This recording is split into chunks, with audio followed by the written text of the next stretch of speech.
Últimos años de Jung.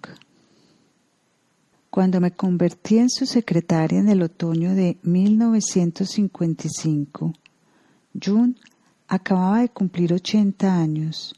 Su trabajo científico estaba prácticamente acabado. Había recogido la cosecha. Estaba satisfecho de haber dicho todo lo que se le había dado para que dijera. Solía hablar con la gente que le preguntaba acerca de sus planes de trabajo. Solo aquellos que lo conocían bien podían detectar un leve tono de resignación detrás de sus palabras. No había límites posibles para su espíritu cuestionador e investigador, pero su cuerpo estaba cansado, demasiado cansado para hacer frente a las exigencias de otra vuelta al trabajo creativo. La salud y la vitalidad de Jung se habían debilitado a causa de un ataque de disentería amebiana en la India en 1938 y en un severo infarto cardíaco en 1944. Fue el siguiente golpe que le asestó la vida. Fue entonces cuando la vida me golpeó como a veces golpea a todos. La frontera de la vejez física había sido atravesada, pero en cada ocasión la enfermedad y la proximidad de la muerte reavivaban sus poderes creativos e ideas nuevas surgían a la luz. Después del viaje a la India, su preocupación por la alquimia tomó un lugar central en un período extraordinariamente fértil de trabajo científico. A la recuperación del infarto cardíaco le siguió una fase de intensa actividad intelectual. De la naturaleza de la psique, eón, respuestas a Job, sincronicidad, un principio no causal de conexión, algunos de sus trabajos más importantes aparecieron en una rápida sucesión. Esta serie culminó en los 2 volúmenes de Mysterium Coniunctionis, al que escribió como su último libro. Fueron publicados en 1955 y 1956. Había trabajado en ellos durante más de 10 años. La enfermedad fatal de su mujer Emma, que murió en noviembre de 1955, marcó el momento en que su vida comenzó a acercarse al fin. En 1955, su alta figura estaba algo encorvada y hasta daba la impresión de fragilidad. Sin embargo, la mayoría de las personas pasaron por alto esto, pues empalidecían al lado de la sólida fuerza, el poder que radiaba de él. Nadie que lo hubiera conocido podía escapar a su aura. No era el poder de un autoritario. Jung era demasiado bondadoso para ello, demasiado amable, demasiado comunicativo. Incluso su vejez y su humor era demasiado contagioso. Tampoco era el poder que uno asocia con la erudición o con un intelecto en extremo distinto y ricamente dotado. Su respeto por cualquier conocimiento genuino y cualquier habilidad de los demás era demasiado grande. Nadie se permitió instruirse con más empeño que él. El poder de Jung tenía poco que ver con la autoridad en el sentido habitual. Lo que era tan palpablemente impresionante acerca de él surgía de la superioridad de un hombre que se había entregado a una lucha de vida y muerte con el demonio creativo y lo dominaba, pero sobre quien la lucha había dejado su marca. Esta clase de poder es profundamente humano, no suscita temor, no abruma, no nos avergüenza, ni nos hace sentir pequeños, sino que nos cambia, impone la veneración y el temor reverente. Cuando comencé a trabajar para Jung, lo había conocido durante unos 20 años. Mi análisis con él comenzó en 1937, unos meses antes de que viajara a la India. En 1947 me convertí en la secretaria del Instituto de Carl Gustav Jung en Zúrich, que acababa de ser fundado. Aún entonces, las tareas menores y mayores que Jung solía delegarme se acumulaban. Cartas, investigación en bibliotecas, informes acerca de separatas y manuscritos que le enviaban para que escribiera una crítica y que se apilaban en su biblioteca. En 1950 incorporé mi estudio psicológico. Las visitas y las sesiones analíticas, así como el trabajo para Jung, tenían una cosa en común. Tenían lugar en un área protegida, apartada por completo de la vida cotidiana, y formaban islas de paz en el flujo del tiempo. Todo aquello cambiaría. La inminente confrontación con la realidad exterior fue una razón suficiente para que dos introvertidos consideraran la situación a fondo e hicieran los preparativos necesarios. Mi iniciación en mis nuevas obligaciones alrededor de un mes antes de comenzar a trabajar fue breve y sorprendente. Esperaba que yo, me explicó Jung, nunca, en ninguna circunstancia, permitiera que su ira me irritara, ni tampoco sus ocasionales gruñidos, rugidos e imprecaciones. También esperaba que no intentara hacerme indispensable. A los ojos de Jung, este conocido intento femenino no era más que una secreta exigencia de poder, y el anhelo consciente o inconsciente de poder era, para él, la oscura sombra, la razón de incontables males, sobre todo en las relaciones humanas. La honestidad del anciano, su consideración por mis sensibilidades al advertirme de su ira de fácil provocación y de su tendencia a dar rienda suelta a su fastidio, eran una expresión de su sentido de la relación, en el que la consideración y fuerte impulso desempeñaban ambos una parte.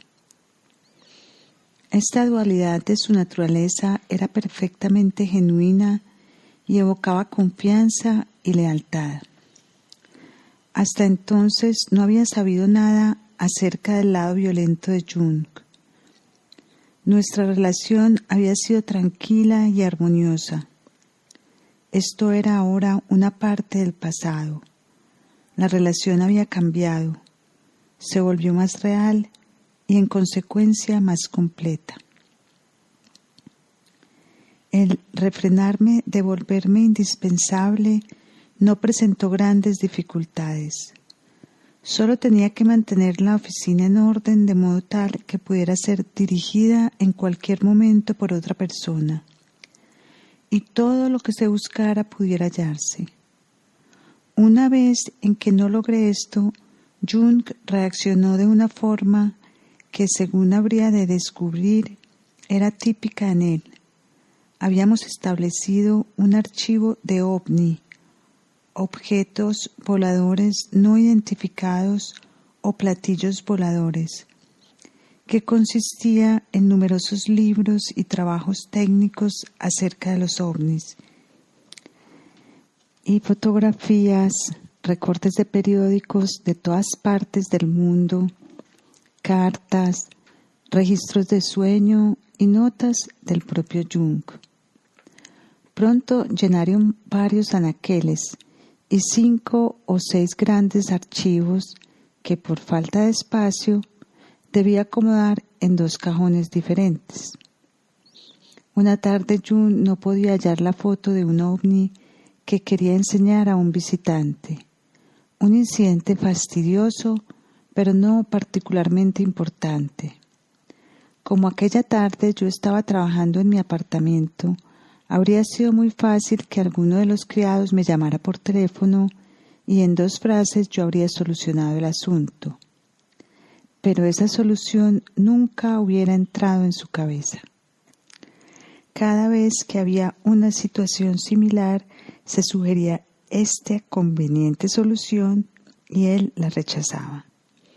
Ello no se debía a su antipatía hacia el teléfono y otros aparatos modernos, sino a su actitud básica hacia todo lo que sucedía. Prefería dejar que las cosas se desarrollaran a su manera, no interferir. Era uno de sus acciones guías, que observaba siempre que pudiera adoptar una actitud de espera y observación sin peligro. Las situaciones en las que obviamente se requería una intervención eran decididas excepciones. Esta actitud de Jung era lo contrario a la indolencia, surgía de una curiosidad por la vida y los acontecimientos que es característica de investigador sucedían y él dejaba que sucedieran, no dándoles la espalda, sino siguiendo su desarrollo con aguda atención, esperando con ansiedad para ver qué resultaba. Jung nunca descartó la posibilidad de que la vida sabía más que la mente correctora, y su atención estaba dirigida no tanto a las cosas mismas, sino a la gente incognoscible que organiza el acontecimiento más allá de la voluntad y el conocimiento del hombre. Su objetivo era comprender las intenciones ocultas del organizador, y para penetrar sus secretos ningún acontecimiento era demasiado trivial y ningún momento demasiado breve. Jung poseía un pequeño y antiguo mortero de bronce resplandeciente que usaba como cenicero. Cerillas sin apagar a veces volvían a arder y comenzaban a consumir todo lo que había en el recipiente. Cualquiera que solícitamente intentara soplar la pequeña conflagración era burlonamente regañado o censurado con toda seriedad. No interferir. Jung había previsto la intención de esta persona, pues el juego de las cerillas ardientes era una prueba que había ideado para probar a las personas. El respeto por la vida también caracterizó el trabajo analítico de Jung. Pacientes preocupados o deprimidos esperaban en vano una exhortación o un consuelo. Jung les daba algo más. Quería hacer que integraran a sus vidas el sufrimiento necesario, que lo aceptaran y soportaran como parte de su totalidad. Pues sin oscuridad y dolor no existe la vida. Calmarlo o excluirlo los despojaría de una experiencia vital, mientras que el centro de la depresión permanecería y muy pronto provocaría un nuevo sufrimiento. La actitud de Jung y su exigencia de totalidad no siempre eran fáciles de comprender, como tampoco era simple seguir el camino que señalaba, el camino de la individuación y el destino. No es extraño que de vez en cuando el inconsciente diera una mano con sus imágenes. El sórdido sueño de un paciente explica muy bien la situación. Soñó que era obligada a descender a un hoyo con una sustancia caliente y sumergirse en ella. Ella lo hacía hasta que solo un hombre quedaba fuera del hueco. Luego venía Jung y la empujaba dentro de la sustancia caliente exclamando: «No salgas, atraviésalo». Cuando discutió este sueño en un seminario en el Politécnico Federal Zúrich, lo hizo con visible placer, sabiendo que estaba dando una pista a un número de pacientes, hombres y mujeres que asistieron a él. Jung seguía el movimiento descendente de la vida si estaba en armonía con la verdad intrínseca del momento. Sin embargo, podía experimentar gozo cada vez que éste venía hacia él, como pocos podrían hacerlo, y de todo corazón se unía a la alegría de los demás. Solo cuando se lo conocía mejor, a través de los años, se descubría que él, un verdadero Till Eulenspiegel, nunca estaba sin la llaga de un preciado secreto, pues sabía el juego del péndulo de la vida, la inevitable comprensión de alto y bajo. ¿Has sufrido un éxito?, preguntaba en un momento adecuado, un tanto burlón, un tanto divertido. Veía dónde terminaría. El sufrimiento aceptado puede convertirse en forma gradual, en fuerza, compostura, serenidad. La alegría que permanece descuidada puede transformarse con demasiada rapidez y frecuencia en dolor e inquietud. El sufrimiento es un desafío que refuerza la autotransformación.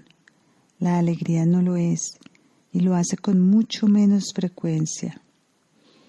Cualquier tipo de cristianismo gozoso o embellecimiento sentimental exasperaba a Jung hasta el límite. Nunca olvidaré su estallido de sorna e ira por una tarjeta que anunciaba el nacimiento de un niño, adornada con lo acostumbrado. Los dolores de la vida, la miseria de los tiempos estaban vivos y presentes para él en todo momento como realidades que debían sufrirse. Este extremo estado de alerta también lo esperaba de los demás. A veces yo llegaba a la hora de análisis llena de alguna dificultad, un sueño o algo de importancia, y ardiendo en deseos de contar a Jung acerca de ello. Pero eso no sucedía. El propio Jung estaba lleno de algo y comenzaba a hablar, y una vez que se sumergía en su historia, olvidaba el tiempo. No había forma de detenerlo. Hacía falta mucha fuerza para interrumpirlo en sesiones como estas y exponerle el asunto de uno que, por supuesto, nunca tomaba mal.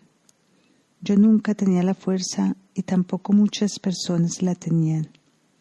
Pero aquellos que no lo interrumpían descubrían, en forma regular diría yo, que había una sorpresa esperándoles.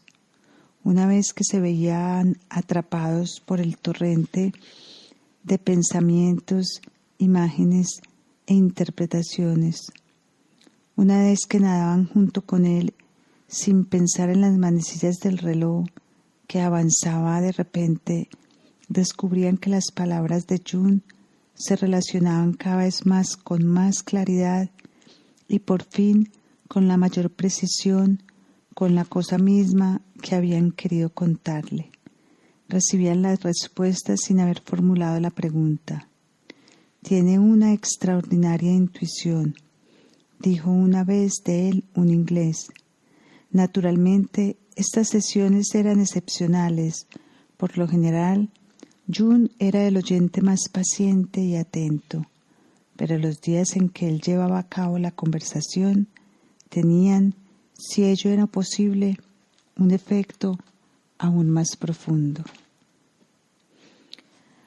A pesar de que podría considerarse que era interferir con la naturaleza, Jung, al ser médico, por supuesto, no desaprobaba del tratamiento con medicación, solo que era muy cuidadoso con las píldoras para dormir, en particular él mismo.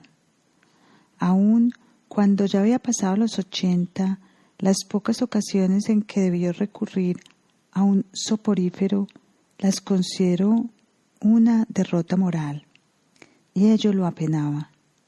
Por lo general, gozaba de un maravilloso sueño profundo y extenso, resultado no sólo de su buena constitución, sino de su íntima y positiva unión con su inconsciente. El sueño era la fuente de su fuerza psíquica. Cada vez que esta cercanía al inconsciente quedaba enteramente por sentada, se veía perturbada, se volvía irritable, casi avergonzado, como si la Gran Madre hubiera recibido una ofrenda de su hijo. Entonces intentaba con paciencia restablecer la relación, encontrar el camino de regreso al sueño y la puerta de los sueños. Lograba esto de la mejor manera, alterando el régimen del día. Si estaba trabajando en un manuscrito, lo dejaba de lado y se cancelaban las citas de la tarde.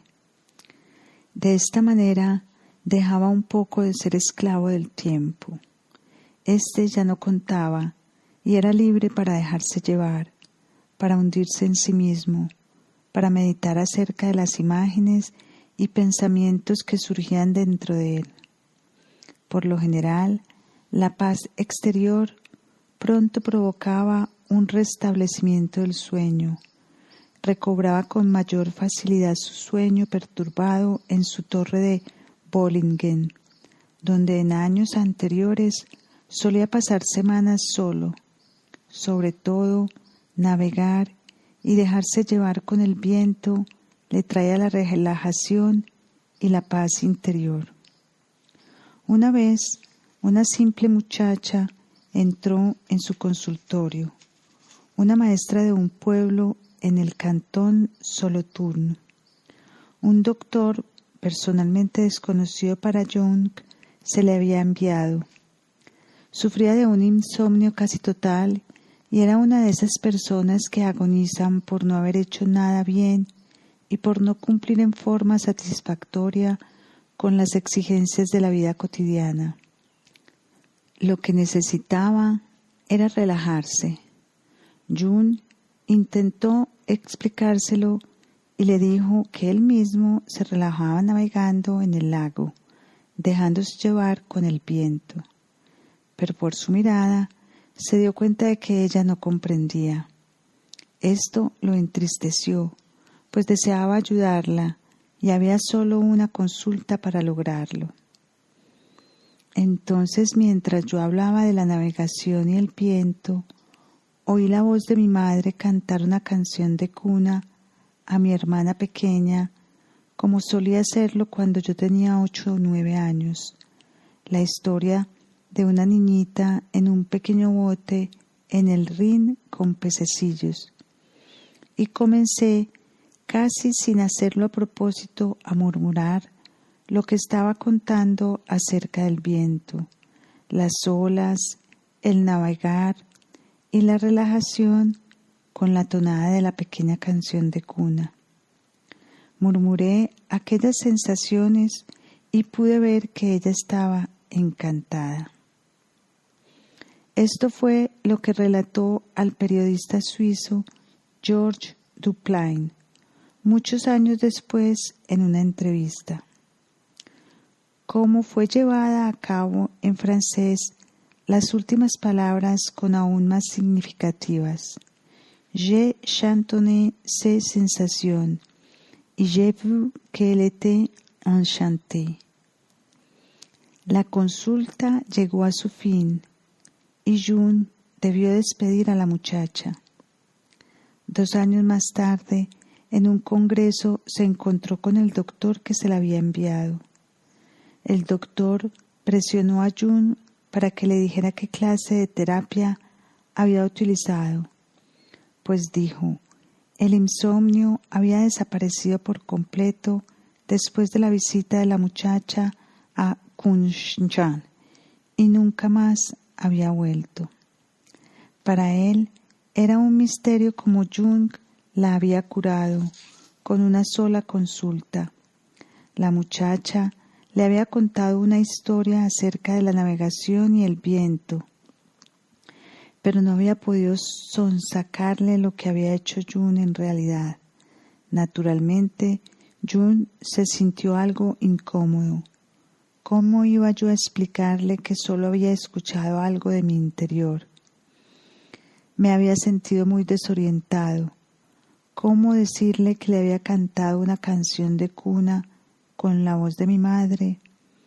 El encantamiento, como ese, es la forma más antigua de la medicina.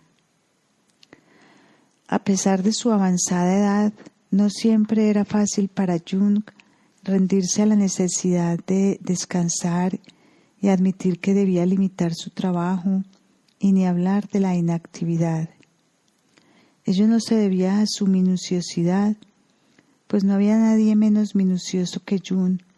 Lo que se le impedía era su sentimiento de responsabilidad con el tiempo mismo. Prestar atención al tiempo era más que una necesidad, era una severa exigencia que no podía ser evitada. De ahí su majestuosa puntualidad. Las citas e invitaciones eran observadas con minuciosidad. Nunca dejaba esperando a nadie. A pesar de que su trabajo como científico y doctor tomó la mayor parte del tiempo de Jung, era solo la primera entre un grupo de actividades que sentía que eran importantes. Trabajar en el campo y el jardín, viajar, conducir y navegar, esculpir, pintar, fantasear, así como cocinar y jugar a distintas cosas. Hablar y mucho más eran esenciales para él, cada cosa en su momento apropiado. Cuando visité a Jung por primera vez después de su grave enfermedad, estaba recostado en un sofá en la galería que daba al jardín. Junto a él, al alcance de su brazo, había mazorcas de maíz maduras apiladas en un montón. Con cuidado y habilidad, las pelaba en un gran recipiente pardo de arcilla. Para él, solo el tiempo perdido y el vacío eran una carga, aunque también son parte del todo. Jung era un buen ciudadano suizo. Solo la enfermedad podía impedirle emitir su voto, y todo suizo conoce el sentido de responsabilidad y la conciencia del deber que ello supone. Si Jung no se sentía lo bastante orientado acerca del tema, llamaba a Hermann Müller, el jardinero chofer, que había estado con él durante años, y le pedía que le trajera algunos periódicos con artículos informativos. Con frecuencia, esto terminaba en una discusión política de hombre a hombre. Jung pertenecía al Partido Demócrata o Librepensador. Se puede observar entre paréntesis que apoyaba el derecho de voto de las mujeres, un derecho hasta el momento inexistente en Suiza, y un tema de fervientes disputas. Los periódicos extranjeros llegaban a la casa en días de crisis políticas. De joven, Jung había comenzado una colección de esculturas compradas en su mayor parte a los libreros de París, donde trabajaba bajo las órdenes de Pierre Janet en la salitrera. Una colección considerable de pequeñas esculturas asiáticas se le añadió más tarde, y por último su valiosa colección de libros de alquimia. Todos estos enriquecimientos para su vida y su casa eran objetos de su amor, cuidado y responsabilidad. Su sentido de la responsabilidad también se extendía a los objetos pequeños y hasta triviales de uso cotidiano. pipas, lápices, portaplumas, el tubo de cola y el papel para escribir. Una de mis obligaciones era recolectar las partes sin escribir de las cartas que recibía y ponerlas sobre su escritorio en pequeños montones sujetos con grapas de oficina. Las usaba para las inserciones y adiciones en sus manuscritos que escribía en folios. Las inserciones las escribía en trozos que cortaba de aquellos montones con un gran par de tijeras y luego los pegaba en el ancho margen. Ningún bloc de hojas podría haber reemplazado jamás a las viejas hojas de cartas, pues nada podía desperdiciarse. Ello reflejaba experiencias de su niñez y juventud. En la rectoría de su padre, la estricta economía estaba a la orden del día.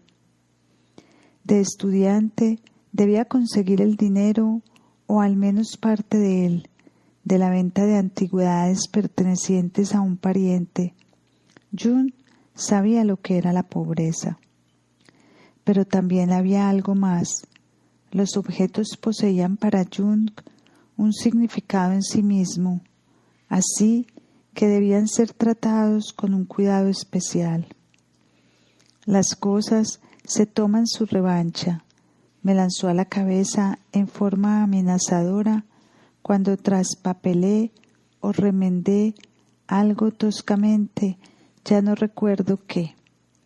Las cosas son parte de la vida y la presencia de una persona y contribuyen a su aura. Esto sucedía especialmente con Jung, pues era un pensador intuitivo y para él intuitivo el mundo de las cosas es una fuente constante de fascinación. Era sorprendente cómo muchas veces las cosas actuaban de una forma de lo más peculiar en su presencia. En ocasiones parecían embrujadas y no podían volver a hallarse. En aquella gran casa esto no era causa de asombro, aunque sí lo era para Jung. El tarro azul del tabaco ha vuelto a desaparecer por arte de magia.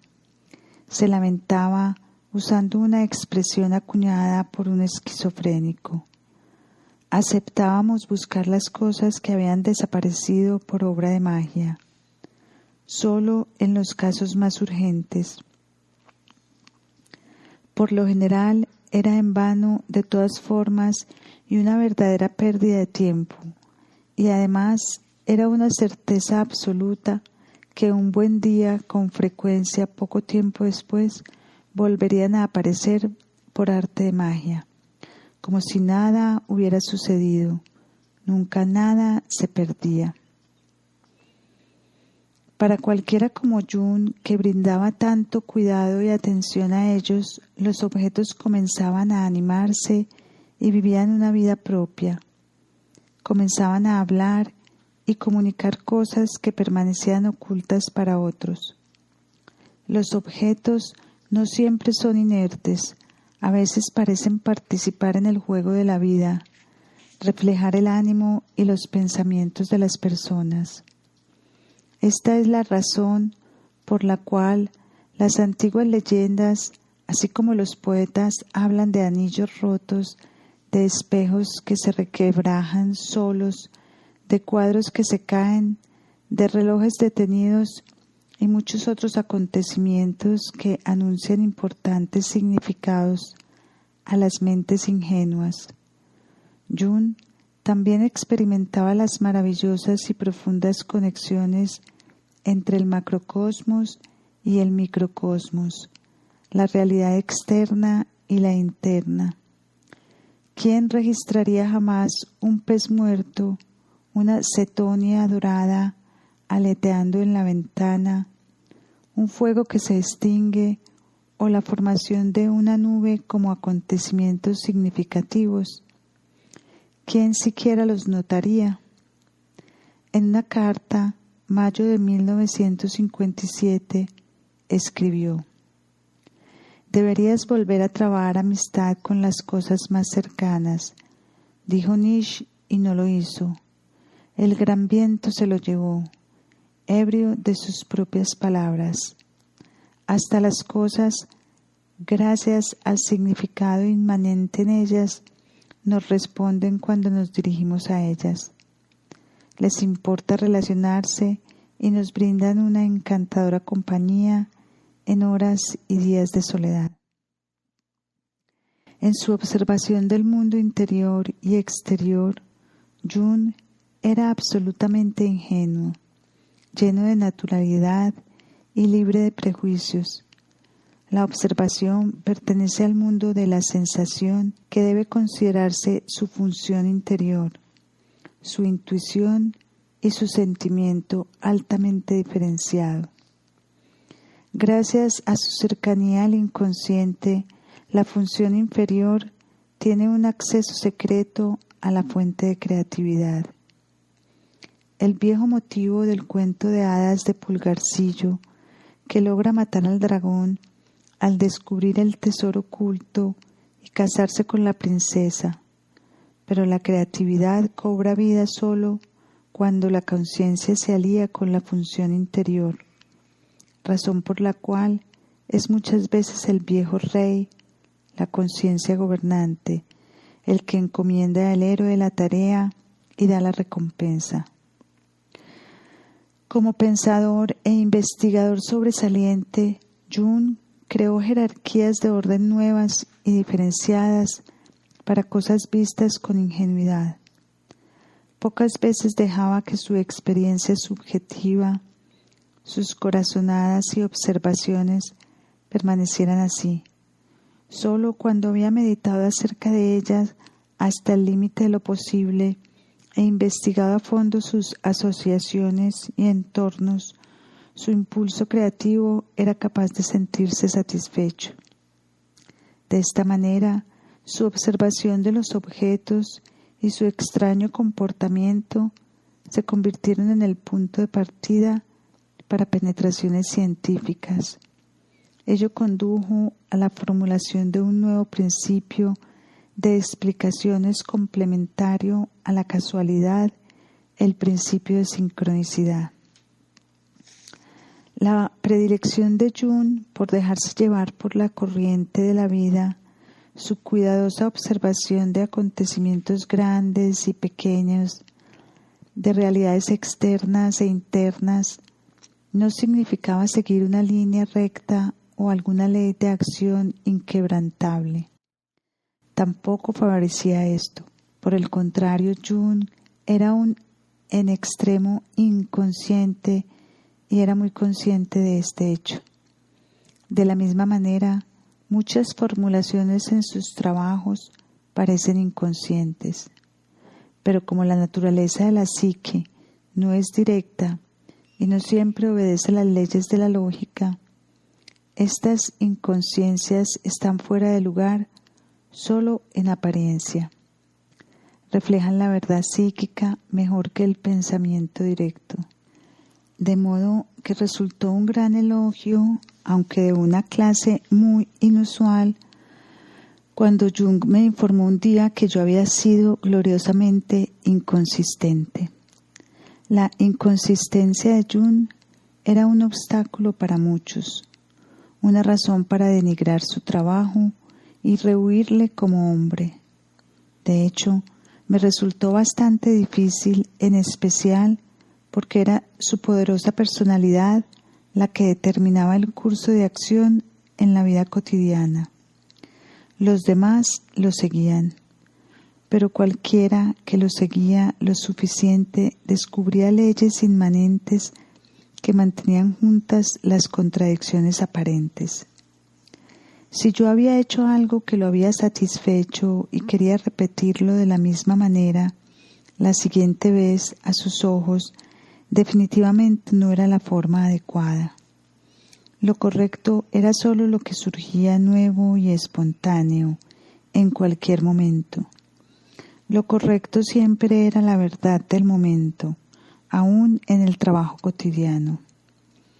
Si yo lograba hacerlo con libertad, tomándolo como una especie de juego, descubría que la experiencia era mucho más enriquecedora que cuando lo hacía como una cuestión de rutina. No se volvía más arduo, como podría suponerse, sino menos cansador, pues la relajación era necesaria todo el tiempo. La forma de vida de Jung tomaba la carretera principal y el desvío, la armonía y la falta de ella, como evidentes por sí mismas e igualmente significativas. Podía hablar con un agudo desdén del ideal de armonía que revolotea delante muchas personas. Muchas veces son del tipo sensible, pues no está de acuerdo con la verdad de la vida y la verdad del hombre. A la larga no se la puede mantener, tarde o temprano llega a un final decepcionante, se convierte en la falta de armonía. A Jung le parecía mejor, más honesto y sensato mirar de frente la posibilidad de la falta de armonía. Una vez que había llegado tan lejos, no esquivarla, sino más bien intentar superarla mediante una franca discusión seguida de un silencio comprensivo. Le gustaba contar la historia de la hija pequeña de uno de sus pacientes. Sus padres vivían en una permanente y clara armonía. Nunca se levantaban la voz, eran cultos, contaban con un buen pasar y eran ordenados en sus vidas. La pequeña muchas veces solía visitar a algunos vecinos y se quedaba allí cada vez más tiempo, hasta que por fin llegó a quedarse todo el día. Durante mucho tiempo no se descubrió la razón de su extraño comportamiento, puesto que la niña aún idolatraba a sus padres, hermanos y hermanos. Elvira, la criada italiana de los vecinos, explicó la niña a su madre. Elvira maldecía tan maravillosamente y siempre estaba tan agitada. Esta era la diversión que había estado buscando y echaba de menos en casa. La perpetua armonía tenía un efecto paralizante o simplemente se había vuelto aburrida. Quizá también había sentido lo que se ocultaba detrás de la armonía. Jung tenía una elevada opinión del juicio no distorsionado de los niños y la sensatez de sus reacciones. Lo que Jung quería decir con dos personas que tenían las cosas claras, la una de la otra, requiere la máxima honestidad. Ninguna debe echar la culpa a la otra y ninguna debe dejar que la otra la prive de la dignidad de su culpa. Solo en relaciones colectivas, en un grupo impersonal, Jung esperaba encontrar reserva en la expresión de los sentimientos subjetivos y el control de la emoción. En cualquier colectividad, las emociones son dinamita. Con facilidad, conducen a disputas sin sentido y dificulta la colaboración cuando no la vuelven imposible. En un grupo, la adaptación emocional, que bien puede ir de la mano con la independencia y la crítica objetiva, es el prerequisito para el trabajo fructífero. Jung daba rienda suelta a sus emociones, tanto positivas como negativas, con sus amigos y en la vida cotidiana. En su juventud, su risa resonaba como una fanfarria. Una vez apareció en la terraza de la casa Eranos de Murcia, donde las reuniones de Eranos se llevaban a cabo cada año en agosto, un afable extraño, que ya no era joven, a quien ninguno de los participantes conocía. Se disculpó por entrometerse y explicó por qué había venido. Quería conocer al hombre que se estaba riendo con tanta sinceridad y estruendo que él, que caminaba por el camino a Brissago, por encima de la casa Eranos, se había sentido irresistiblemente contagiado por ella. Por supuesto, Jung estaba encantado y de inmediato se sumió en una conversación con el extraño. Como complemento de este pequeño episodio está el recuerdo de Albert O'Heri de June. Cuando era estudiante, las parrandas de June eran pocas pero ruidosas. Nadie disfrutaba de la risa tanto como June. Nadie podía hacer reír a los demás como él. Después de la muerte de su mujer, su risa se volvió menos frecuente y más silenciosa. Pero su humor y su gusto por la diversión no impedían que las cosas cobraran otro tono, y entonces los gruñidos y los insultos eran el acompañamiento musical del día. June nunca dejaba de percibir la naturaleza traviesa de un objeto. Nunca pasaba por alto ningún error por más trivial que fuera. Y una vez se comienza a buscar errores, nunca dejan de aparecer. En el fondo, los gruñidos eran una válvula de seguridad, una reprimenda de los miles de diablillos que perturbaban el trabajo de un hombre y estropean su pensamiento. En mis primeras épocas de secretaria siempre estaba en ascuas cuando June leía las cartas que le había puesto delante para que firmara. Comentaba mucho y de modo reprobatorio cada error que cometía al pasarlas a máquina, pero ¿qué recompensaba significaba cuando en su ardor iba demasiado lejos y descubría que el equivocado era él? Pronto aprendí a cambiar posiciones con él y a usar el alma que nunca fallaba. Lo hacía reír, o por lo menos lo intentaba. Sin embargo, cuando se desataba una tormenta, esta arma ya no funcionaba, y entonces no había recurso alguno más que preguntarme a mí misma, con toda seriedad, cómo yo había precipitado la tormenta y le había hecho frente.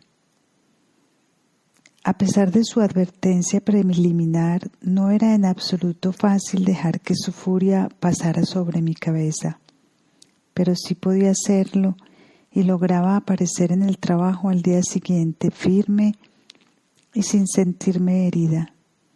Nadie se mostraba más agradecido que él.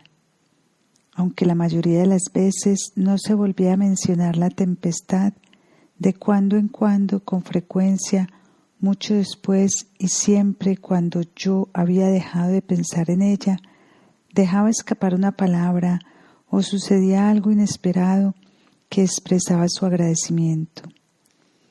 El valor de esta respuesta hacían que la importancia de lo pasado se convirtieran en nada, pero era sensato no olvidarlo. Las pocas ocasiones en que se alcanzaba el vendaval de fuerza 10, June, con una genuina magnanimidad, me pedía perdón. Su impaciencia se debía no solo a su temperamento, astrológicamente era de Leo, sino también a su extrema sensibilidad. A estas dos características enriquecían y cargaban su vida. Era un enriquecimiento, pues le daba la conciencia extraordinariamente diferenciada de la que ya he hablado. Era una carga, pues invadía el reino personal y se manifestaba como susceptibilidad. June era susceptible. Sus sentimientos podían sentirse heridos con facilidad y necesitaba compasión para poder mostrarse. Como sucede muchas veces, encontraba las debilidades de los demás, que también eran para él las más difíciles de sobrellevar. Una vez me riñó en forma violenta por mi susceptibilidad y me acusó de poseer una secreta codicia de poder. La susceptibilidad era siempre exigente y tirana.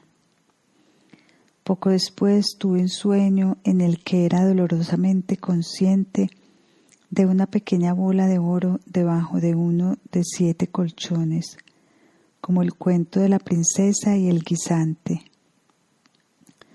Cuando se lo conté a June, por supuesto, dejó escapar una risa estrepitosa. Pero luego se puso serio y comenzó a hablarme de él y la susceptibilidad que lo había atormentado desde su temprana juventud, cómo lo había estorbado en sus relaciones y había hecho que se sintiera inseguro y avergonzado de sí mismo, pero cómo, gracias a esta misma susceptibilidad, había percibido belleza y había experimentado cosas con las que otras personas rara vez soñaban. Sin duda, su susceptibilidad siguió abrumándolo en años posteriores, aunque entonces ya no luchaba contra ella, sino que le daba la más natural expresión de alegría, dolor e ira. Esta honestidad era una válvula de seguridad a través de la cual se puso en libertad para cosas más importantes. En el lenguaje oriental lo dejó internamente quieto y vacío.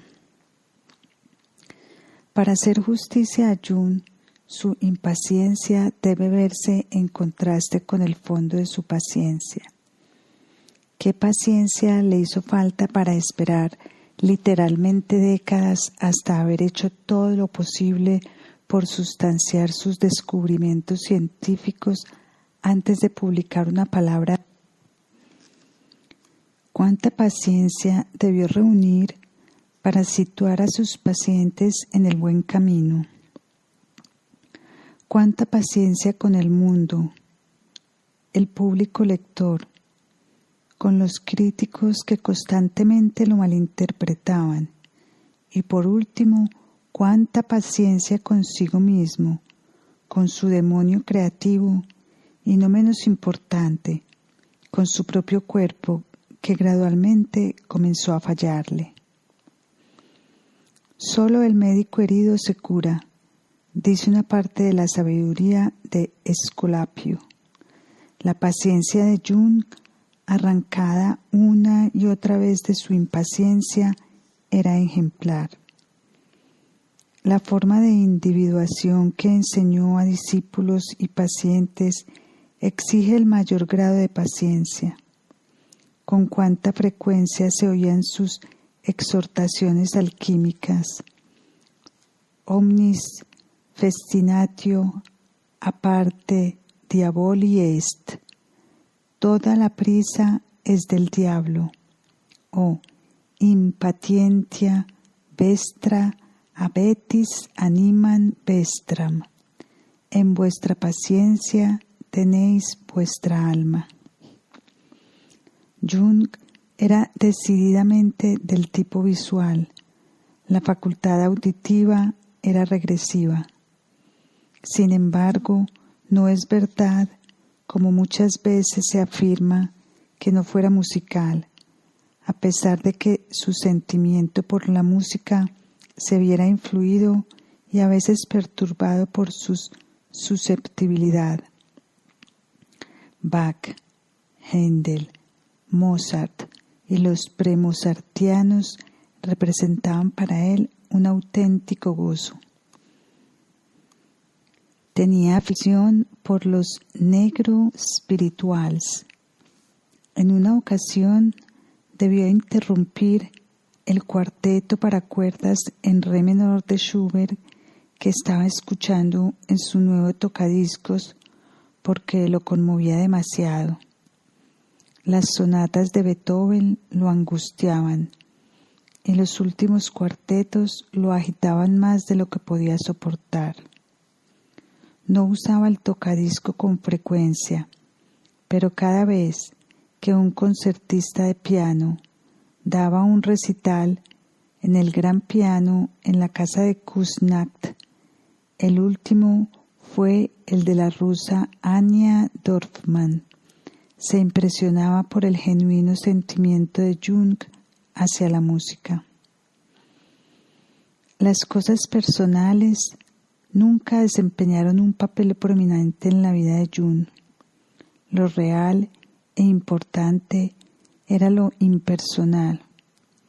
Una vez, en una consulta, cuando quise contarle acerca de mi relación con mis padres, la pieza de resistencia de un análisis clásico no me dejó soltar una palabra. No pierda el tiempo. De todas formas, conozco la relación de una persona con sus padres con solo mirarla. Esto no significa que otros pacientes no tuvieran que hablarle en detalle acerca de sus relaciones con sus padres. No había una regla.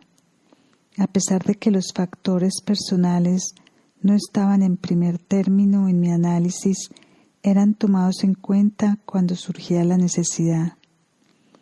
Este fue el caso en los años 30, cuando Jung me daba a mí, una emigrante, diversos trabajos como un médico para ganarme la vida. No me cobraba por analizarme. Jamás pasaba por alto ningún factor externo, ni resultaba ser el problema del paciente.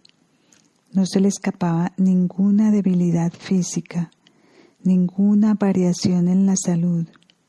Entonces despertaba el clínico que había en él e investigaba el problema desde los lados físico y psíquico con el mismo cuidado y escrupulosidad que habría utilizado de tratarse de problemas psíquicos. De más está decir que no se mezclaba con la competencia de especialistas médicos.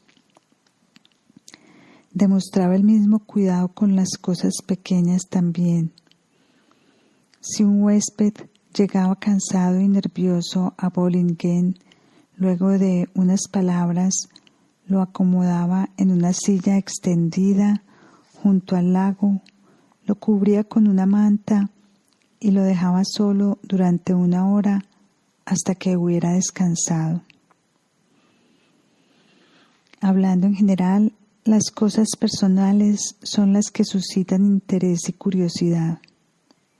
Uno espera penetrar en la vida de los grandes y descubrir el secreto de su eminencia a través del conocimiento de detalles externos. En las memorias de Jung, las cosas personales están casi ausentes, para desilusión de muchos lectores que echan de menos los chismes usuales acerca de sus relaciones con aquellos cercanos a él. Esta crítica y los cargos de la falta de relación de Jung no venían al caso.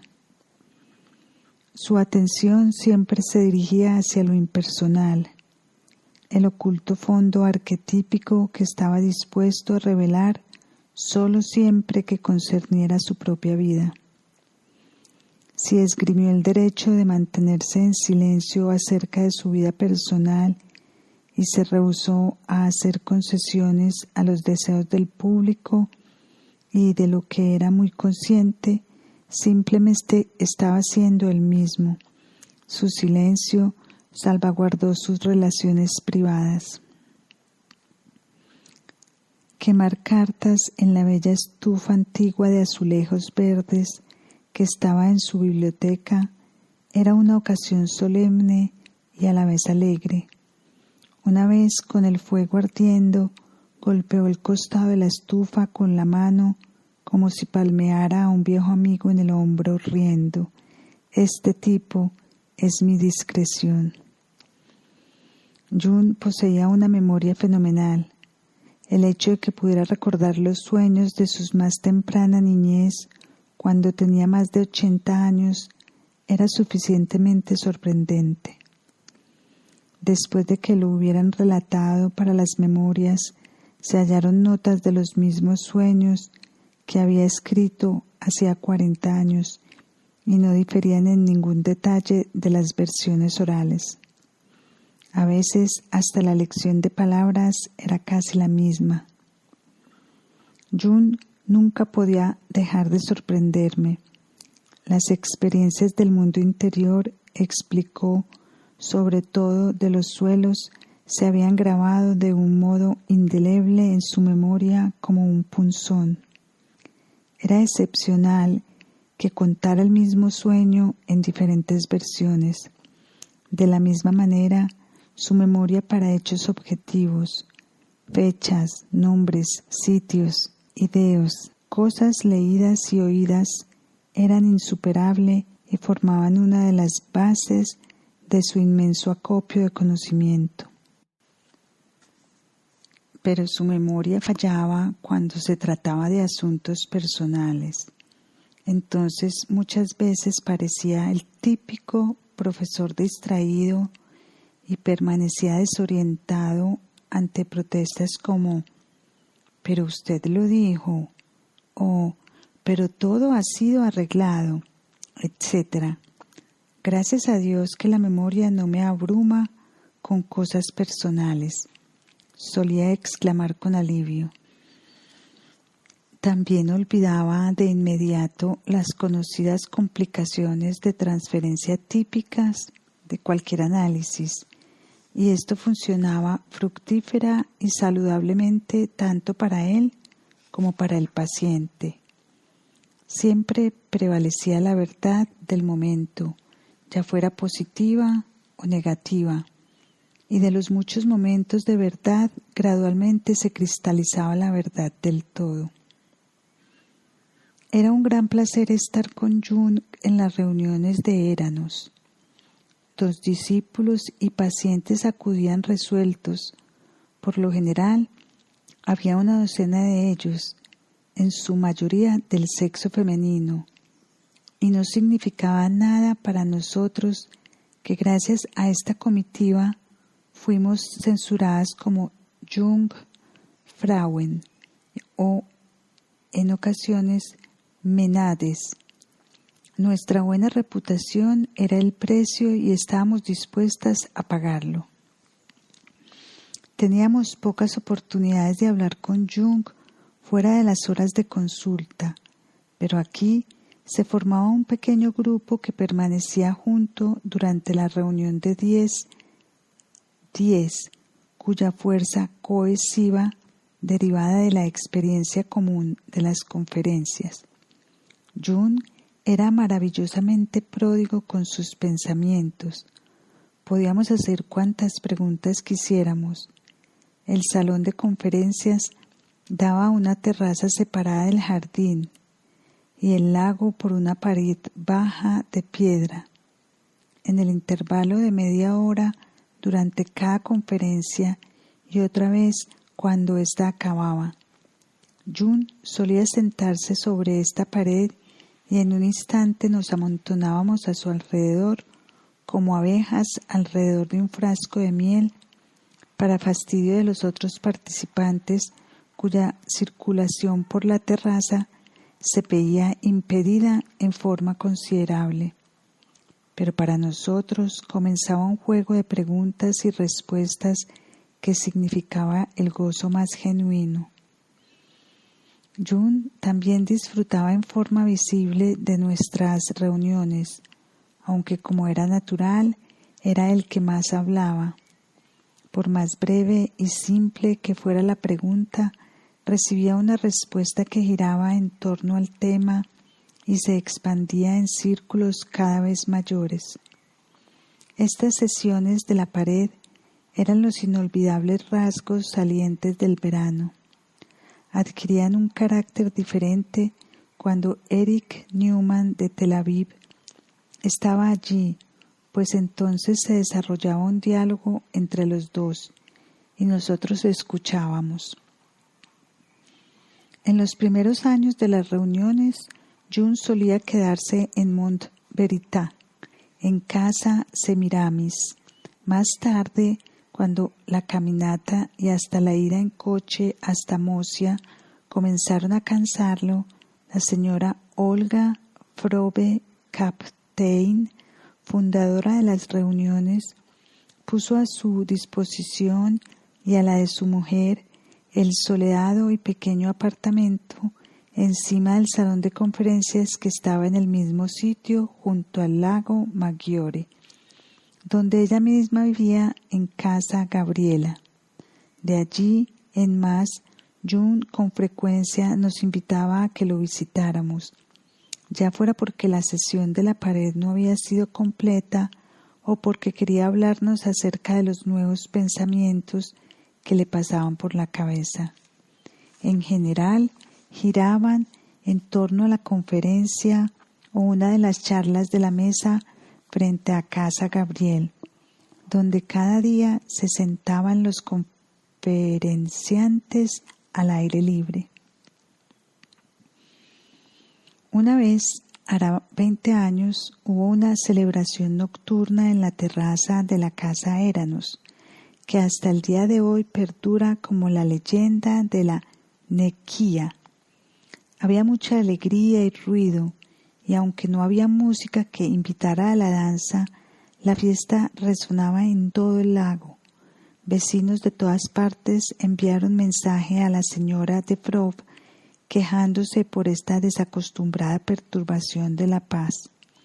Pero fue en vano. June estaba algo borracho, igual que todos los demás, aunque era más que algo, se estaba divirtiendo como nunca, y alentaba a aquellos que aún estaban demasiado sobrios a que rindieran el debido homenaje a Dionisio. Estaba aquí, allá y acullá, rebosante de ingenio, burla y espíritu ebrio. Solo un poeta podría describir este alegre y abandonado viaje por la noche y el mar, única juerga que alguna vez se llevó a cabo en Éramos. El epíteto que nos describía como Menades fue acuñado incidentalmente aquella noche. June sentía pasión por los viajes. Toda su vida quiso saber más acerca de la tierra, sus países y sus razas. En sus memorias habla acerca de sus viajes a África, India y Estados Unidos. Apoyó con todos sus poderes cada plan realizable de viaje de sus discípulos. Una vez planeé un viaje por el Mediterráneo que me llevaría a Túnez y Argelia, y por último al objetivo deseado, el Sahara. June se mostró muy entusiasmado y me ayudó a superar mis dudas y ansiedades. 2 semanas antes de mi partida tuve un sueño producto de la ansiedad. Me encontraba en una región montañosa de África. De pronto había un rumor sordo. La tierra se estremecía y me arrojaba por una pronunciada pendiente. Caía por el abismo a una terrible velocidad, pero no sufría daño alguno. Después la tierra volvía a asentarse. Naturalmente yo estaba muy atemorizada.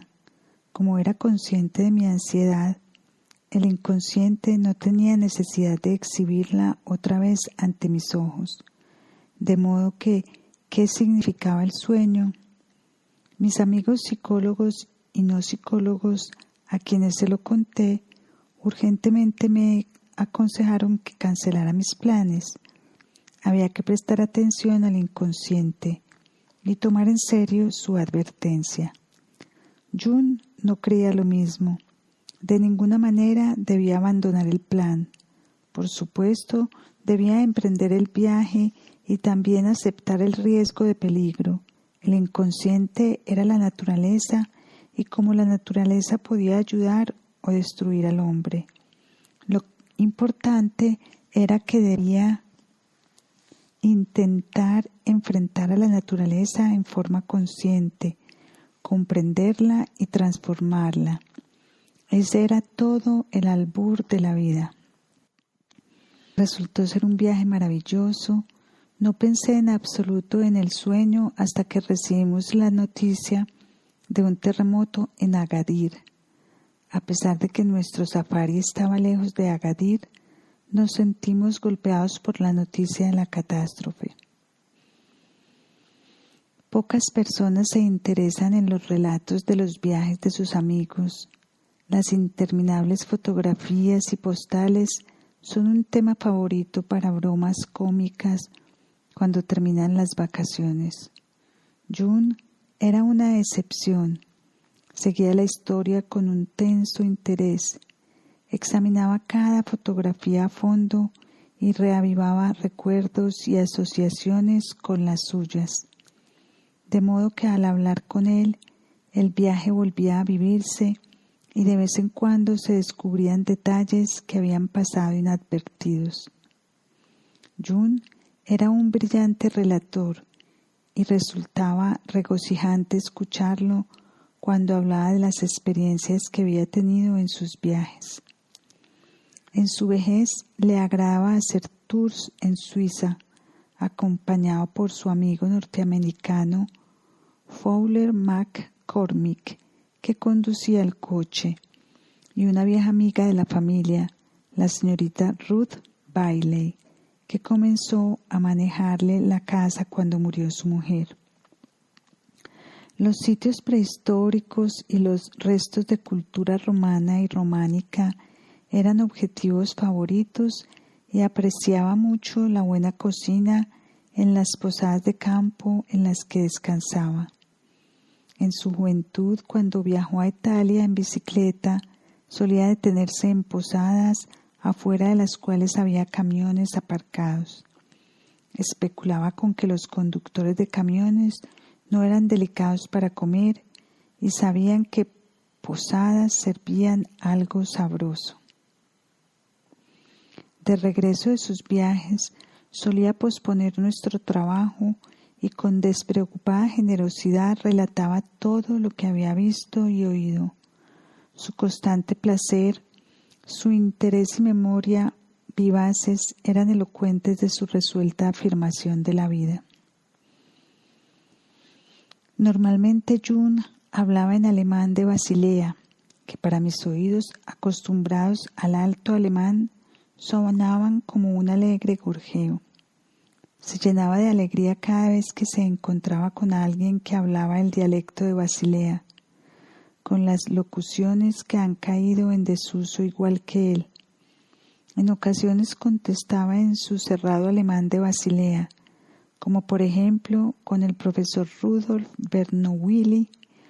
Conmigo hablaba en alto alemán. Tenía una fuerte afinidad con el inglés, que hablaba con fluidez y adoraba. Como su trabajo ha sido muy bien aceptado en los Estados Unidos e Inglaterra, su correspondencia en inglés era por lo menos tan copiosa como la alemana. Le encantaba intercalar el alemán de Basilea o el alto alemán con palabras en inglés. Su francés melifluo e idiomático carecía simplemente del sentido de afinidad que lo unía al inglés. Los textos latinos y griegos los leía con fluidez, aunque buscaba ayuda cuando preparaba traducciones para publicar. Antes de ir a África en 1926, aprendió suajili, que le fue útil para hablar con nativos de Kenia y Uganda. No sabía hebreo, lo cual sentía mucho, en especial después de conocer los textos de misticismo judío que le habría gustado leer en el original, pero le pareció que ya era demasiado tarde para comenzar a estudiar una nueva lengua. Poseía una noción superficial del árabe, probablemente adquirida de su padre, el pastor Paul Jung, en la juventud, ya que éste se había graduado no de teólogo, sino de arabista. Con sus hijos, nietos e hijos políticos tenía cálidos vínculos. Luego de la muerte de su mujer, sus 4 hijas y su nuera, cada una centro de una gran familia propia, se turnaron para quedarse con él durante algún tiempo, para hacerle compañía. En años anteriores, su hijo, que ahora vive con su familia en la casa de Usnacht, era su mejor compañero de navegación, y hasta el final, padre e hijo formaron un equipo muy armonioso en la vida de campo de Bollingen. Cuando me senté por primera vez en la oficina de la casa de Kusnacht, estaba en la planta baja entre la cocina y el refinado y grande comedor, con una ventana que daba al jardín y el lago. Esperé tensamente lo que estaba por venir. June me había dado permiso para leer las copias de sus cartas, de modo que el tiempo pasó con rapidez. A las 10 apareció y esa era la hora en que comenzaba el trabajo cotidiano. En general duraba hasta mediodía. Podía oír su andar lento y perezoso al cruzar el vestíbulo. Debo confesar que la llegada del viejo mago nunca dejó de ser estimulante en todos aquellos años. Con mi oído interno aún hoy puedo oírlo. Aquella primera mañana yo debía hacer 2 cosas. A causa de la severa enfermedad de su mujer, la atmósfera de la casa era silenciosa y me conmovía ver cómo June tomaba la función del amo. Habían contratado a una nueva cocinera y June me dictó el menú del almuerzo y la cena de cada día de la semana. Luego fuimos arriba a la biblioteca. Sacando una llavecita de su bolsillo, abrió una estrecha caja fuerte empotrada en la pared, que él llamaba su escondite, y sacó los 4 fragmentos del cuchillo de pan que había estallado con un fuerte estrépito cuando experimentaba con ocultismo siendo estudiante. Me pidió que reuniera los 4 trozos en uno y con ella dejó que me fuera. La correspondencia de June era inmensa y una ocasión frecuente de quejas y gruñidos. Era obvio que dictar cartas lo cansaba, pero ocupaban un importante sitio en su vida. Cuando su líbido dejó de fluir hacia la producción de trabajos científicos, se convirtieron en el receptáculo de sus ideas creativas y así su número creció cada vez más en sus últimos años. Sobre todo formaban un vínculo con el mundo y aquello le reconcilió al llevar, como lo hacía, una vida retirada e introvertida con toda la labor que suponían. También necesitaba recibir cartas, debía admitirlo, y cuando por una errónea consideración le envié demasiada poca correspondencia cuando estaba de vacaciones, me gané una merecida reprimenda. Con frecuencia, las cartas contenían preguntas acerca de sus escritos o comentarios de ellos, y así le traían un eco de su trabajo que él, como cualquier persona creativa, necesitaba. Aunque había que contar con malas interpretaciones y las reacciones no siempre eran favorables. Sin embargo, eran una prueba de que su voz era oída y su trabajo leído y discutido. Puede ser que necesitara un eco del mundo más que otros, pues a pesar de toda su fama en lo que concernía a la institución científica, permaneció fuera hasta el final, y ello le causó un dolor considerable. Pero en el fondo comprendía y aceptaba su condición de extraño, pues sabía que sus ideas esperaban demasiado de sus contemporáneos. Nunca he contado con ninguna respuesta fuerte, ninguna resonancia poderosa a mis escritos, dice en sus memorias. Representaron una compensación para nuestra época y me he sentido obligado a decir lo que nadie quiere oír. Sabía que lo que decía no sería bien recibido, pues es difícil para las personas de nuestro tiempo aceptar el contrapeso del mundo consciente. Cualquier éxito lo asombraba, por más que lo disfrutara, y por más molesto que estuviera a causa de estúpidos críticos. Y sin embargo, ser comprendido y aceptado por el mundo siguió siendo una constante atracción. June nunca, o solo cuando estaba físicamente débil, pudo rechazar a una periodista que le pidiera una entrevista.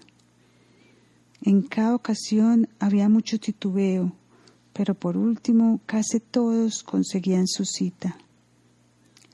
Era de esperarse que Jung a veces estuviera decepcionado o irritado con los resultados, en especial cuando la entrevista se publicaba sin que se la entregaran antes. No podía meterse en la cabeza que su lenguaje, su modo de pensar, no eran fáciles de entender para los extraños, y que la poderosa impresión que ejercían sus palabras, su voz y gestos, y todo el efecto de su personalidad engañaban al oyente. Pensaba que comprendía lo que en realidad permanecía oscuro para él. Jung muy pocas veces iniciaba una correspondencia, pero a una edad más avanzada, su sentido de responsabilidad lo hizo contestar casi todas las cartas que le llegaron del mundo externo. Las cartas privadas llegaban bajo otras reglas. Una marca distinguible de su correspondencia es que la mayor parte de ella era mantenida con personas desconocidas para él. Las cartas a los conocidos y famosos constituían la minoría. Nunca se negó a responder las preguntas de una mujer desconocida o un hombre simple, a explicar a una joven algo que no entendía o incluso a aconsejar a un prisionero. Para un americano que se describió como un tipo pequeño de 58 años y empleado como empacador, se esforzó cuanto pudo al responder la pregunta de qué pensaba acerca de la reencarnación. Estaba encantado cada vez que sus ideas alcanzaban al pueblo. Era una de las exageraciones de Jung decir que el hombre del pueblo lo comprendía mejor que los intelectuales, y le gustaba contar la historia de una mujer pobre y sin educación que escribió que quería verlo solo una vez en su vida. Tenía un pequeño puesto de periódicos junto con su hermano en algún pueblo pequeño. Jung lo invitó a que fuera y cuando le preguntó si había leído sus libros, ella contestó: «Sus libros no son libros, son pan». O la historia del pequeño viajante judío que lo detuvo en la calle fuera de su casa, lo miró con grandes ojos oscuros y le preguntó: ¿realmente es usted el hombre que escribe aquellos libros? ¿De verdad es usted quien escribe acerca de estas cosas que nadie sabe? Para él supuso una alegría particular que una abadesa de Alsacia leyera su respuesta a Job con sus monjas. Naturalmente, Jung, como todos los psiquiatras y psicoterapeutas, recibió un número de cartas incontestables de personas perturbadas o psicóticos. Pero a veces, entre ellas, había cartas que merecían una especial consideración, como la de una soltera de 70 años que llevaba el nombre de una antigua familia de Zúrich. Jung la había visto solo una vez hace años y le había diagnosticado una esquizofrenia senil. Le escribiría cada 2 o 3 días, a veces todos los días, y usaba hojas pequeñas de papel barato con líneas y sobre verdes grisáceos. Su letra clara, hacia arriba e infantil, era como si estuviera tallada. El contenido de las cartas era siempre el mismo, dibujaba el hexagrama del I Ching que había arrojado. Utilizaba este antiguo libro chino de oráculo prácticamente todos los días y escribía un breve comentario que conectaba el hexagrama con ella misma, con Jun y con la política mundial. Naturalmente no había tiempo suficiente para leer todas sus cartas, pero él insistió en conservarlas. A lo largo de los años, llenaron el cajón de un magnífico armario antiguo de caoba casi hasta el borde. Un día las cartas dejaron de llegar y algún tiempo más tarde leí acerca de la muerte de la anciana en el periódico. Luego abrí la última carta para meterla en el armario y vi estupefacta el hexagrama número 11. Paz. Su comentario consistía de una sola frase. Cuán sorprendente era que en un momento de preocupación y dolor el I Ching hubiera respondido con un signo tan reconfortante. Jun se mostró menos sorprendido que yo por la respuesta del I Ching. Estos acontecimientos e interconexiones le parecían maravillosos, pero no más que la naturaleza. Comprendí entonces por qué había dado asilo a las cartas en su casa. Era un gesto simbólico. Simplemente no sabemos los efectos que puede tener cuando el espíritu de alguien es aceptado aún sin ninguna reacción concreta y solo a través de un acto de empatía. Era lo bastante notable que la solidaria anciana hubiera podido alcanzar el final de su vida sin que la hospitalizaran. Aún después de su muerte, las cartas permanecieron intactas en el armario. Después de 1956, fueron producidos solo trabajos científicos menores. Un ensayo acerca de platillos voladores, un artículo sobre la esquizofrenia, el self no descubierto, un artículo acerca de la conciencia y finalmente un amplio relato de las ideas principales de su trabajo, destinado a la publicación en Inglaterra. Jun lo escribió en inglés porque dijo, ello lo forzaba a expresarse con la mayor simplicidad. Lo terminó unas pocas semanas antes de su muerte. Nuestro trabajo juntos sobre sus memorias había comenzado en 1957 y he hablado acerca de su génesis en la introducción de aquel libro. Le costó un gran esfuerzo revelarse al mundo tan abiertamente y sin reservas como su sentido de responsabilidad se lo exigió, y cuando llamó a sus memorias un purgatorio, hablaba con una amarga seriedad. Viendo su obvia angustia, le sugerí un día que termináramos nuestras charlas y nos conformáramos con lo que ya había cobrado forma, que para entonces había adquirido proporciones considerables. Pero Jun no quería oír nada acerca de detenernos o abandonar el trabajo. Era inevitable, replicó, que las personas escribieran acerca de él, de modo que quería intervenir él mismo y hacer lo que pudiera en nombre de la verdad. Estaba ansioso por ser comprendido y era muy consciente de las dificultades que tanto él como su vida presentaban al mundo en cuanto a la comprensión. Contrariamente a su costumbre habitual, nunca expresó una opinión, ya fuera positiva o negativa, acerca de ninguno de los capítulos que fueron escritos durante los meses siguientes. Cuando Jun escribía, se encerraba en una concha invisible.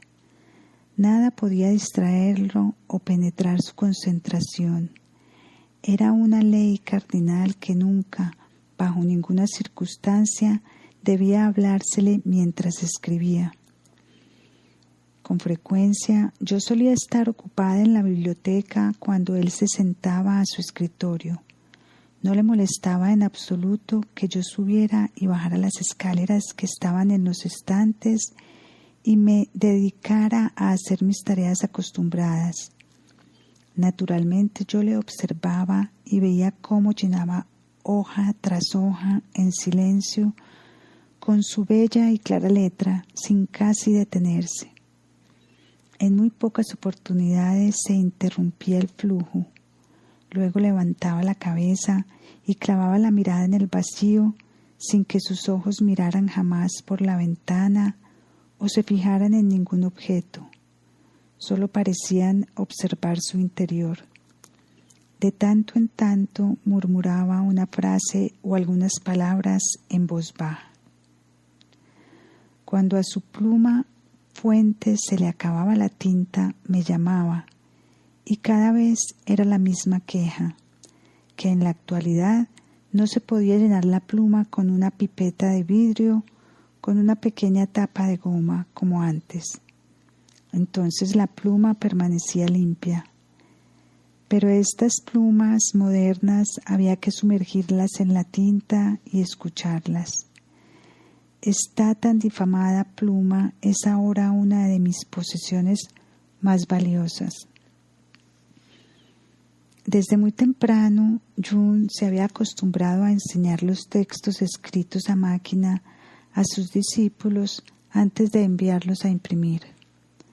Todas las críticas, todas las sugerencias de cambios, recortes o adiciones eran sopesadas con cuidado y en general eran aceptados.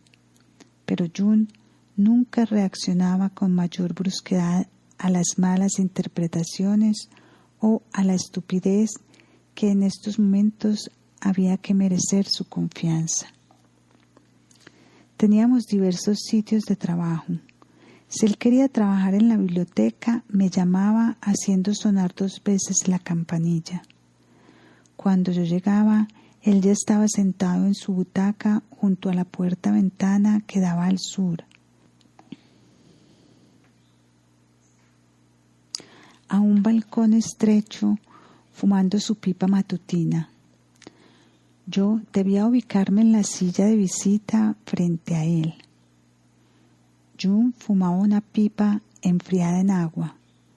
Separar la tabaquera del cañón a intervalos, sumergir el cañón con su punta de metal en el bol con agua colocado allí con ese propósito, presionar y golpear el tabaco con un pequeño apisonador de plata achatado en la punta, los repetidos intentos de encenderla con el mechero que no siempre funcionaba o con una cerilla eran todos típicos gestos junguianos que acompañaban el trabajo y la conversación. Elegía fumar tabaco Granger. Un amigo le enviaba regularmente las elegantes latas azules oscuras de Nueva York. De tanto en tanto, Jung preparaba su propia mezcla, tarea en la cual yo debía ayudarlo. La mezcla estaba guardada en una oscura caja de bronce que por alguna inexplicable razón llevaba el nombre de Habacuc. Jung no fumaba cigarrillos, pero después de almorzar se permitía fumar un cigarro brasileño que también ofrecía a sus amigos. Yo debía ocuparme de que nunca faltaran los cigarrillos llamados Gruner e Heinrich. En ocasiones fumaba un bisago o un cigarro extraño con forma de víbora, exótico, cuyo nombre por desgracia nunca aprendí. Fumar era uno de los placeres del día. Un poco de tabaco ayuda a la concentración y contribuye a alcanzar la paz mental. Era la justificación que daba a su doctor. Cuando el tiempo era bueno y cálido, nos mudábamos al jardín. Buscábamos una mesa de jardín y 2 sillas de mimbre con la ayuda de Müller. En verano, June usaba su sombrero panamá de ala ancha para protegerse del fuerte sol. Aquí solo había un factor que resultaba molesto: el estridente ruido de los escuadrones de aviones que rugían a través del lago desde Dubendorf y desaparecían detrás de la montaña. Pero pronto acababa y luego el silencio era mucho más perceptible. La mayoría de las veces nos sentamos en la parte más alta del jardín, cerca de la casa. Grandes convólvulos azules con el bello nombre de Gloria Matinal trepaban por la pared oriental y se abrían bajo el sol. Un mirlo extendía sus alas en el césped bañado de sol o se daba un chapuzón en el agua de lluvia que había en el fondo de una urna de piedra sobre un alto pedestal. Pequeñas gotas de agua salían de la urna como una pequeña y bonita fuente, mientras que el pájaro que se bañaba permanecía oculto. June había dejado el extremo del jardín que daba al lago en su condición original. Una espesa pared de juncos que se había convertido en un sitio, asidua y amorosamente observado, de nidos y crías de cisnes, patos y somorgujos. Cuando June no se sentía lo suficientemente bien como para bajar al jardín, trabajábamos en una gran terraza abierta en el primer piso de la casa. Como él era sensible a las corrientes, la terraza debía estar protegida del viento antes de que comenzáramos a trabajar. Se colocaban amplios trozos de tela de avión unidos a cables como pinzas de la ropa o imperdibles, empresa algo complicada para la que yo no era muy hábil, pero no podía hacer nada mejor aún bajo las órdenes de June, gritaba. Por fin todo quedaba listo y colocado a su gusto y el trabajo podía comenzar. Habíamos estado trabajando en la terraza poco antes de su muerte, después de un ataque que había causado que le costara mucho hablar. Incluso entonces quería que le contara acerca de lo que ocurría en el mundo, acerca de las cartas, las llamadas telefónicas, y daba breves indicaciones de respuestas, indicios de pensamientos. Esperaba que le leyera las cartas dirigidas a él, a menos que en el sobre dijera personal. En general, luego del dictado, intercambiábamos algunas palabras acerca de su contenido y su respuesta. En ocasiones, ello conducía a una discusión. Una vez sucedió algo extraño.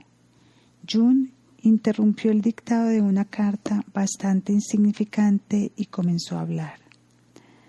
Ya desde las primeras palabras fue como si se hubiera levantado una cortina delante del mundo, como si toda la tela de la creación se hubiera vuelto transparente, y todo lo que sucedía fuera absolutamente comprensible.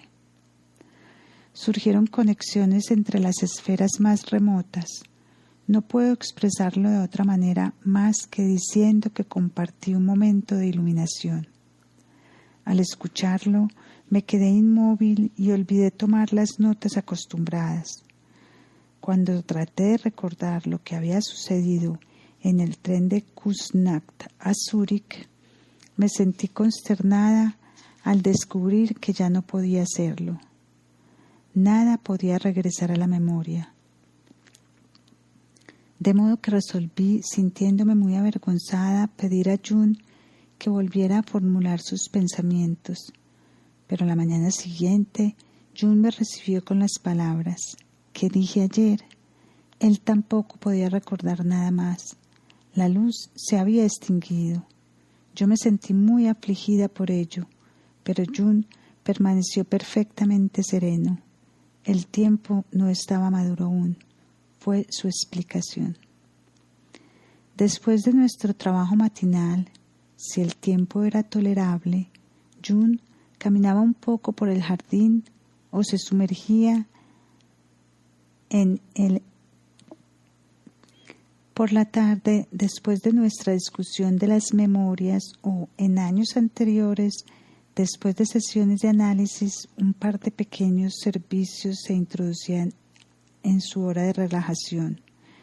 Se le colocaba un banquillo bajo los pies y una pequeña mesa con cartas de solitarios sobre las rodillas. A Jung le gustaba ser solitarios.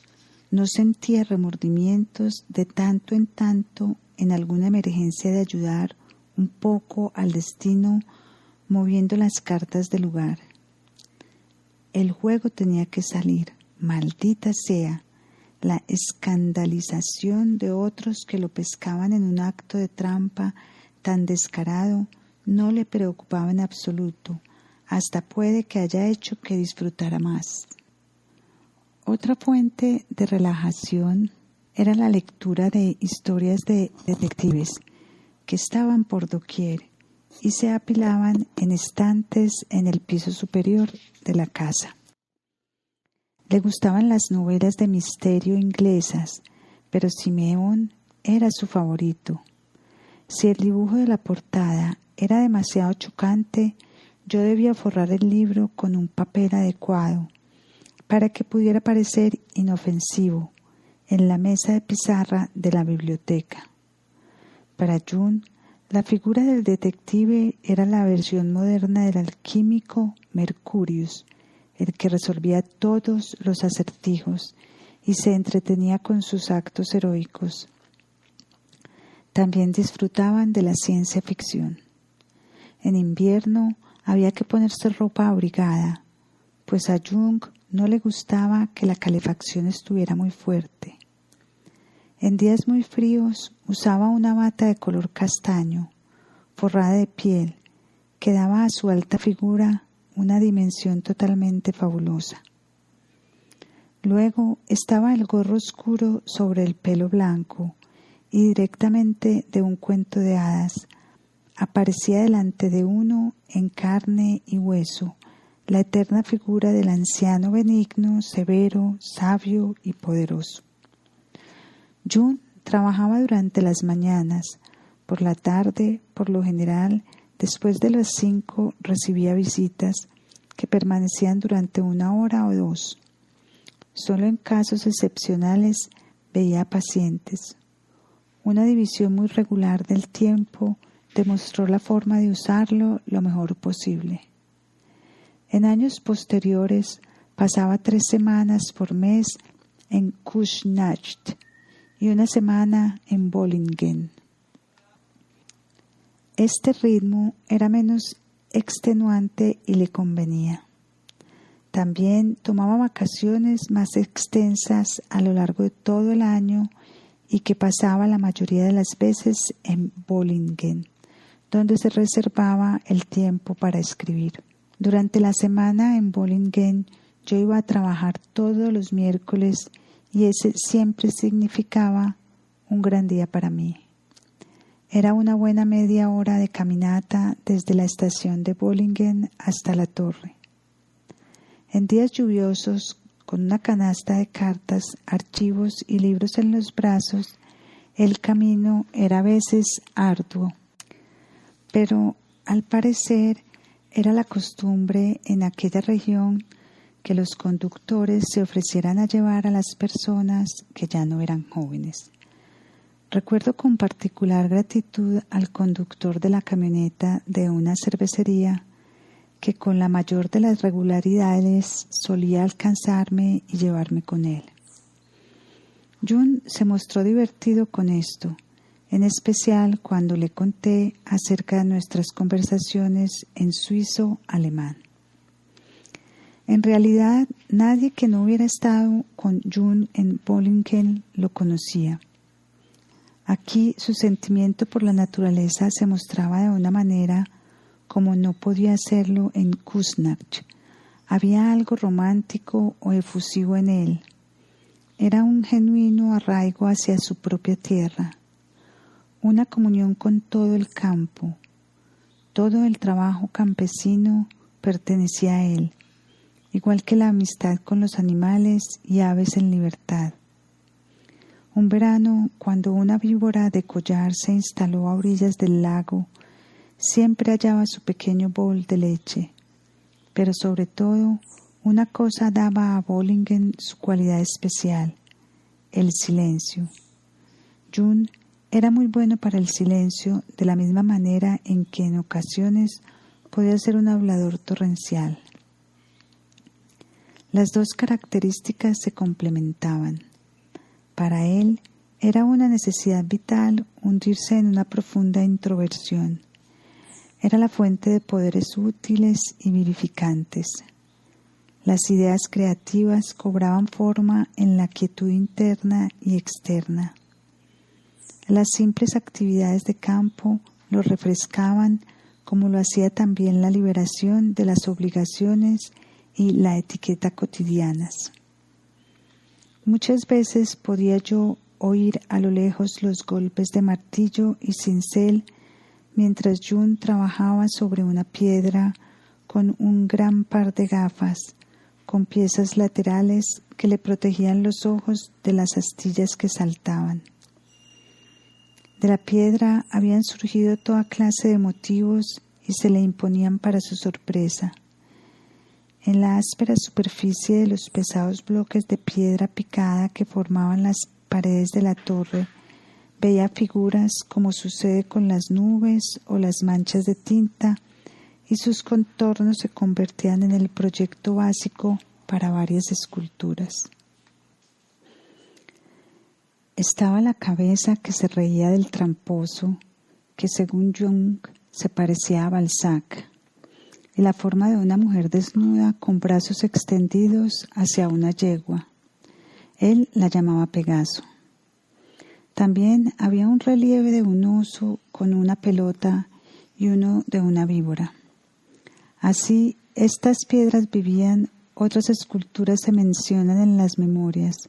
Las hizo en un cobertizo cerca de la torre.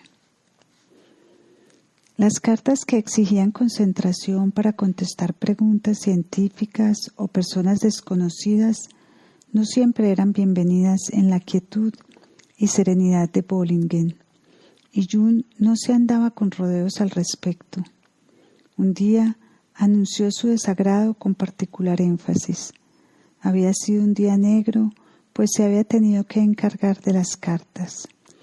Y de la misma manera en que se puede identificar al mensajero con la noticia que trae, algunas chispas de su mal humor cayeron sobre mí, y mi ánimo se desmoronó. Al notarlo, June me envió una de aquellas juguetonas señales sub-rosa, a las que él daba mucha importancia y que lo hacían parecer ante mis ojos como un maestro zen. Una vez dijo que le era imposible relacionarse con cualquiera que no comprendiera este juego, que también conocían los alquimistas, de modo que cuando estaba reuniendo mis cosas para hacer el viaje de regreso a casa, aquel día negro, habíamos estado trabajando fuera junto al lago. Vi para mi asombro a June que se agachaba y miraba el lago por entre sus piernas, como hacen los niños cuando quieren ver el mundo al revés. Me dijo que hiciera lo mismo. A pesar de que no comprendía de qué se trataba y no estaba de humor para bromas, le hice caso y de la misma manera miré el paisaje al revés.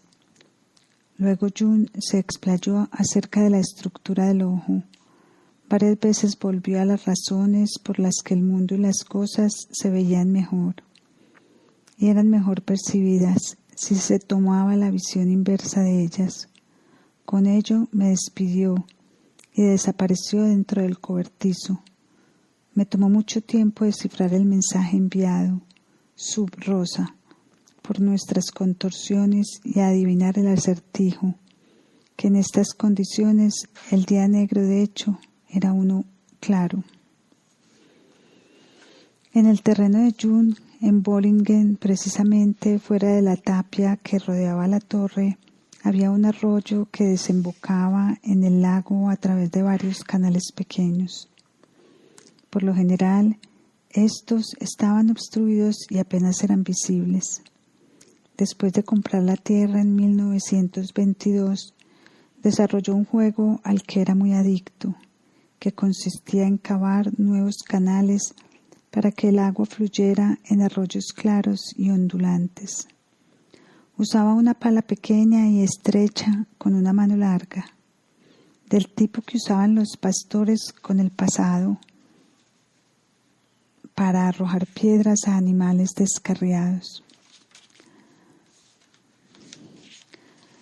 Con las piernas separadas e inclinado hacia adelante, muy abrigado cuando el clima era frío y con un gorro puntiagudo de campesino en la cabeza. El anciano se paraba en los trozos de tierra que se elevaban como islas en la arena y extraía la arena con cuidado, palada tras palada. Se cuidaba mucho de seguir la pendiente natural para cavar los canales apropiados para los estrechos arroyos y permitir que el agua volviera a fluir. También en Bollingen solíamos trabajar por la mañana, de ser posible al aire libre, pero a veces junto al hogar, en el pórtico abierto a medias y solo cuando el tiempo era frío en el estudio de la planta alta, una habitación muy simple con paneles de madera, con una estufa de azulejos castaños. Todos los muebles que habían eran una pequeña mesa de trabajo con una lámpara de parafina frente a la ventana, un sofá, una biblioteca contra la pared y 2 cómodas butacas. Aquí June escribía. Lo que primero llamaba la atención era la ventana. La mitad inferior era de vidrio, acanalado e impedía la vista al exterior, al paisaje que él tanto amaba. No existía la menor extroversión ni la más mínima distracción podía perturbar su concentración, la meditación en sus pensamientos. Por lo general, terminábamos nuestro trabajo alimentando a las numerosas aves acuáticas con restos de pan. Jung observaba con regocijo, participando con reprobaciones en voz alta y severa, cuando pensaba que ya estaba distribuyendo el pan injustamente y daba a un pájaro más que a los demás. Luego seguía una comida simple pero deliciosa, sopa, en general un paquete de Knorr Maggi enriquecido, un plato lleno de abundantes quesos, mantequillas, pan y fruta, una taza de café y a veces un licor ponían fin a la comida. Es bien sabido que Jung era un conocedor de vinos. Cuando almorcé este verano con amigos en un hotel de Schmerikon, el pueblo vecino de Bollingen, nuestro anfitrión se sentó a la mesa y nos contó sus recuerdos del viejo profesor Jung, que cada vez bajaba a la bodega con él a escoger el vino, él mismo que surgía una conversación e intercambiando historias con ardor. Se sentaban en los escalones de la bodega. Desafortunadamente ya no recuerdo qué vinos prefería Jung, pero sí sé que en algunos momentos disfrutaba mucho de un simple vino de campo y en otro un vaso de Borgoña. Detestaba los cócteles. Muy pocas veces o solo en ocasiones especiales me quedaba en la torre hasta la noche. A las 5 llegaba el momento en que comenzaban las preparaciones para la abundante comida de la noche. En su vejez, Jung se sentía muy cansado para tomar parte activa, pero en 2 años anteriores, la preparación de un asado en la parrilla del hogar, en el pórtico o en el fuego de la cocina, representaba una ceremonia en la que a todos los que querían participar se les asignaba tareas como cocineros, asistentes y subalternos. Cada vez había que confirmar después que la comida había merecido el esfuerzo. El asado, con todas sus bien condimentadas guarniciones, había resultado ser una obra maestra culinaria. Normalmente regresaba a casa temprano por la tarde, después de que Jung había tomado su siesta, según su propia elección. Luego se ponía a cortar leña o a colocarla con cuidado e ingenio en la pila. En años anteriores había trabajado qué hacer en el terreno de patatas o en el campo de maíz. Hacía mucho que había tenido que abandonar la navegación, actividad que durante muchos años había sido uno de sus máximos gozos. June murió en su casa de Kusnacht. Entre las grandes imágenes que llenaban su alma, como el pensamiento de la muerte, había estado con él durante muchas décadas. No llegó como un enemigo, a pesar de que también estaba familiarizado con el dolor causado por la finitud de la vida. Expresó esto en una carta. El espectáculo de la naturaleza eterna me hace dolorosamente consciente de mi debilidad y mi condición perecedera, y no encuentro alegría al imaginar una ecuanimidad in conspectu mortis, como soñé una vez. Mi voluntad de vivir es un demonio ardiente que a veces hace que la conciencia de mi mortalidad sea infernalmente difícil para mí. Uno puede a lo sumo salvar las apariencias como el administrador injusto, y en ese caso no siempre, para que mi Señor no halle tanto para ensalzar. Pero el demonio no considera nada de ello, pues la vida, en el fondo, es acero sobre piedra. June escribió esta carta en mayo de 1953, 8 años antes de su muerte. No expresa su actitud básica, pero sí refleja el ánimo de un hombre que se acerca al final de su vida. Con posterioridad, resultó que la agonía y muerte de June había sido sabida por amigos y conocidos cercanos y lejanos, que el inconsciente había anunciado el acontecimiento en sueños antes de que la noticia se difundiera alrededor del mundo. Los sueños habían sido registrados. Un par de horas después de su muerte se oyeron violentos truenos y un rayo alcanzó una alta álamo en el jardín, junto al lago donde él solía sentarse. El rayo penetró el tronco, llegó a la tierra y movió las pesadas piedras de un bajo parapeto. De la herida abierta que había dejado en la corteza, corté un trozo de floema. Luego el jardinero detuvo la herida con resina y el árbol aún hoy sigue vivo. Una mañana de otoño en Bollingen, June me hizo prometer que daría respuestas claras y honestas acerca de su vida, su personalidad y sus pensamientos cuando él ya no estuviera. La breve conversación fue sobria, casi casual. June no era amigo de las grandes palabras. Durante mucho tiempo vacilé en hablar de June, el hombre, pues es mucho más difícil que dar cuenta de su trabajo y dejar que su personalidad brille desde detrás de sus ideas. El enorme árbol de su espíritu ha echado profundas raíces en la tierra. Su copa es visible desde lejos, es el trabajo que dejó para la posteridad. De las raíces del descanso en la naturaleza es poco lo que se sabe. Su personalidad tenía infinitas facetas y todos conocían solo el lado que estaba girado hacia ellos. Así, en mi breve relato, solo puedo brindar algunos aspectos secundarios del hombre como lo vi y cómo se mostró ante mí en el recorrido cotidiano de los últimos años de su vida.